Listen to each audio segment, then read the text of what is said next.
تو آپ علیہ السلام نے فرمایا کہ روزہ ڈھال ہے آدمی کے لیے، انسان کے لیے، جب تک کہ اس کو پھاڑ نہ ڈالے۔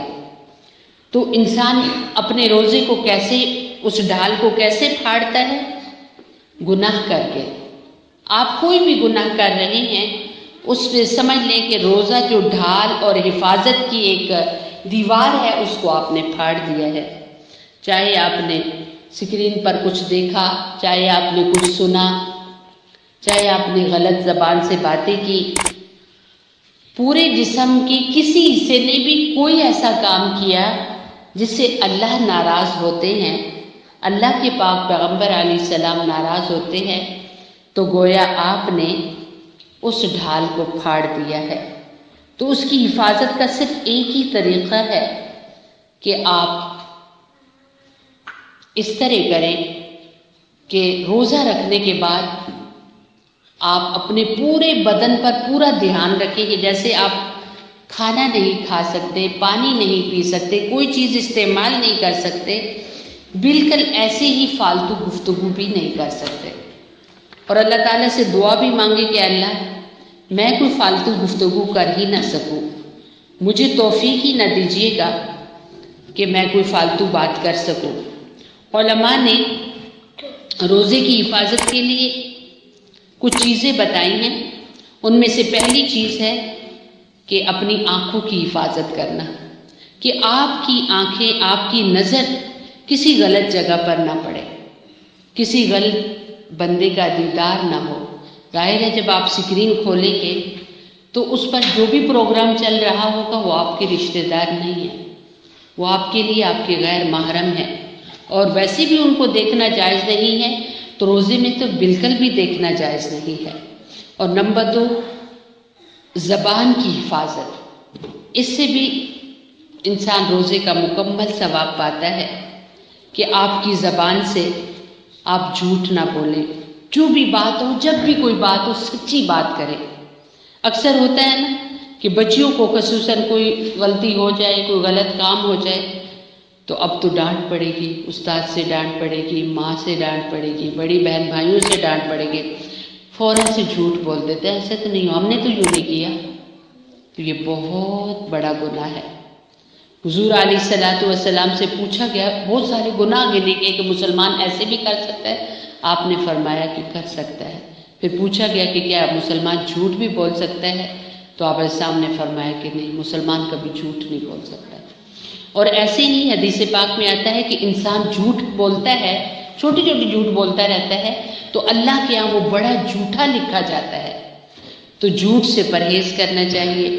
پھر زبان سے ایک جھوٹ نکلتا ہے، دوسرا چغل خوری، ذرا سی بات ہوئی فوراً سے، یہ اکثر کلاسز کے اندر یہ چیز پائی جاتی ہے کہ ایک بچے کی شکایت لگائے، دوسرے بچے کی شکایت لگائے، تو اس چیز سے بڑی احتیاط کرنی چاہیے۔ یہ چغل خوری ہے، اس سے بچنا چاہیے، زبان سے اس کی حفاظت کرنی چاہیے۔ اور پھر غیبت، جس کے بارے میں ابھی بیان ہوا ہے۔ پھر بدگوئی اور بد کلامی، یعنی زبان سے کوئی ایسی بات نہ نکالی جائے کہ جو بات اللہ اور اللہ کے رسول علیہ السلام کو ناراض کرنے والی ہو۔ اور پھر زبان سے ہی انسان جھگڑا کرتا ہے، ایسی ایسی فحش باتیں ہوتی ہیں، تو اس سے بھی بچنا چاہیے۔ علماء نے یہ دوسری چیز ہمیں بتائی ہے۔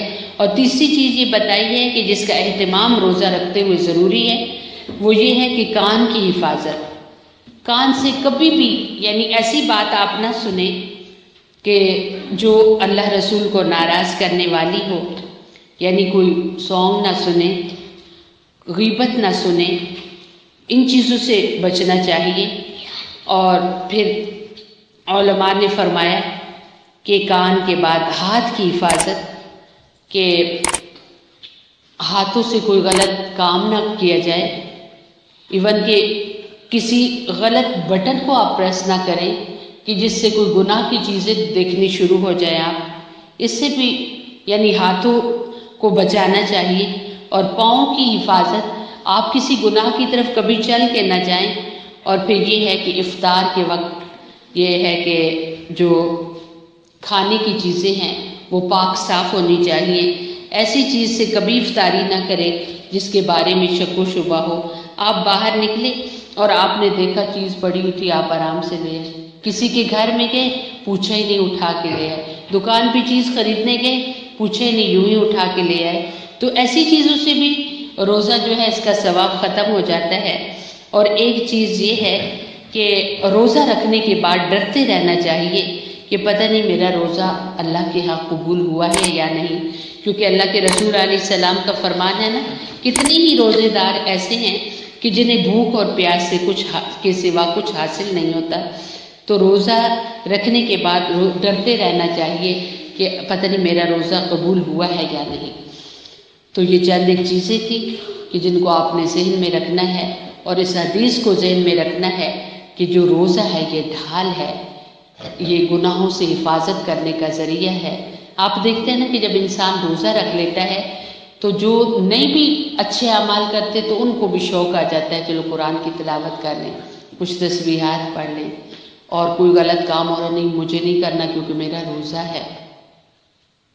تو جو چیزیں آپ کے سامنے بیان کی گئی ہیں کہ جس سے روزے کی حفاظت ہو سکتی ہے اس کو ذہن میں رکھیے. اللہم اغفر لی امتی محمد صلی اللہ علیہ وسلم. اللہم ارحم لی امتی محمد صلی اللہ علیہ وسلم. اللہم اصلح لی امتی محمد صلی اللہ